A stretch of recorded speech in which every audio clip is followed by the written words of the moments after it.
right, the next proviso on page 37, we're in the Department of Revenue. This proviso remained in this subcommittee. Last year, we amended the education credit for exceptional needs and placed it under the Department of Revenue. Mr. Chairman.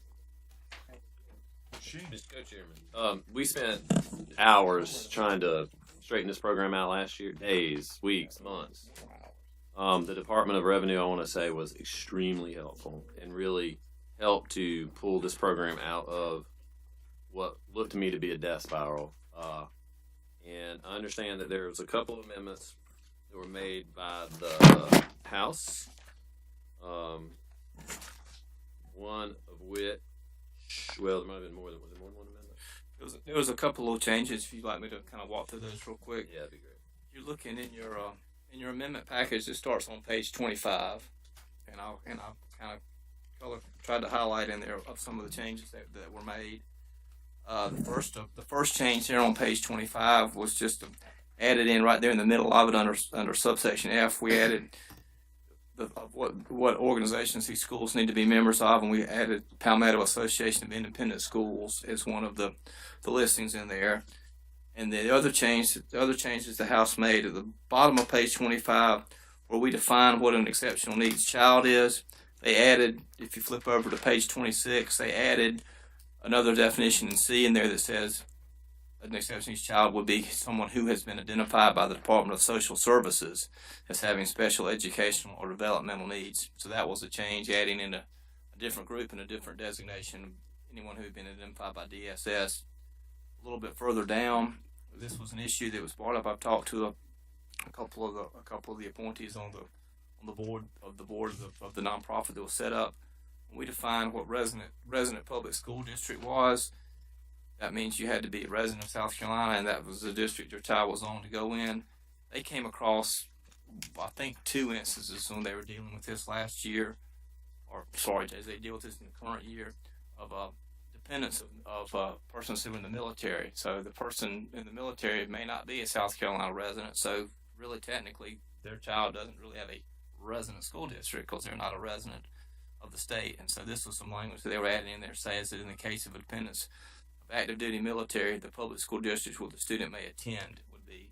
Mr. Chairman, I think that makes a lot of sense on the military. I think we don't want to punish some kid or family who's here in the military. So I would move we adopt that amendment. Is there anybody here from the Department of Social Services or wants to speak about it? Because I am very hesitant to have a generic word language like this in C.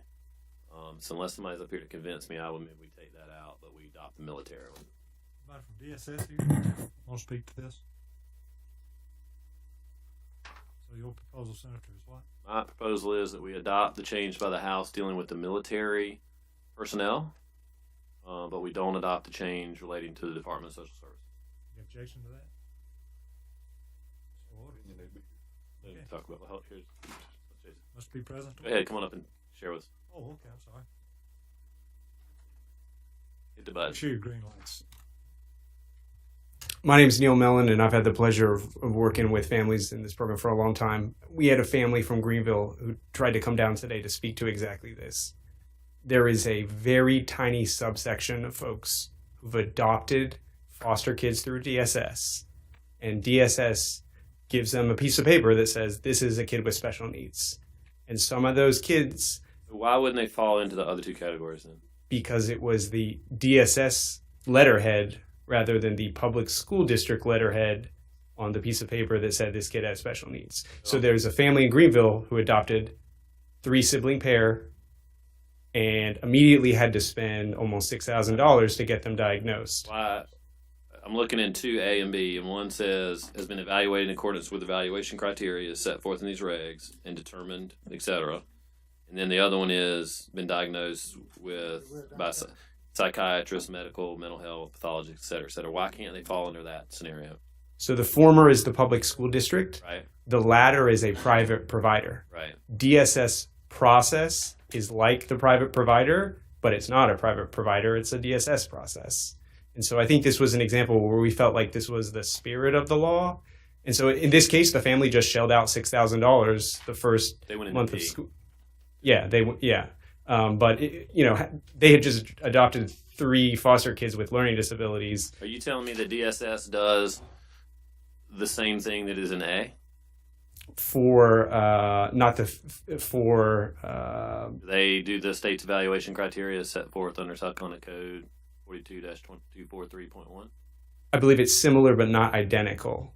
So they had diagnosed these children like psychoeducationally and had identified, because they have a responsibility to the foster parent to let them know that the child had these certain conditions. Well, okay, thank you. So why don't I'd like to if we're going to leave C in there, I'd like to firm it up so it didn't just DSS has this discretion to do it, where they're actually administering. So you found it.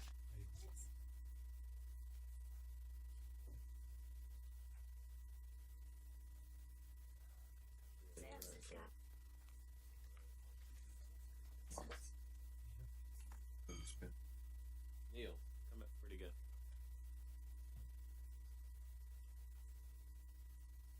Neil, how come in B where it says who's been diagnosed by a medical, mental health, psychoeducational, or comparable licensed healthcare provider?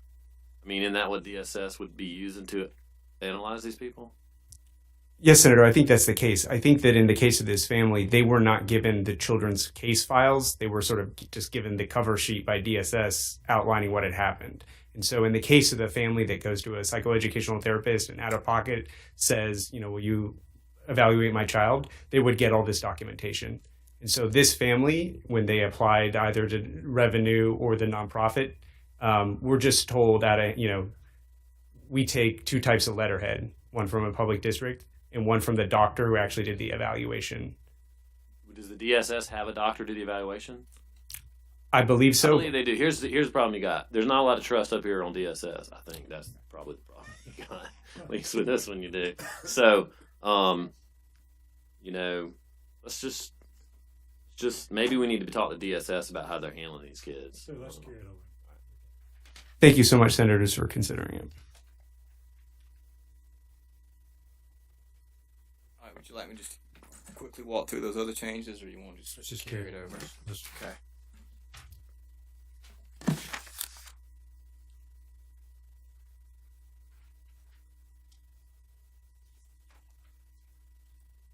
17.89. That's about it. Man. That was like right in the wall. All right. Page 42. Proviso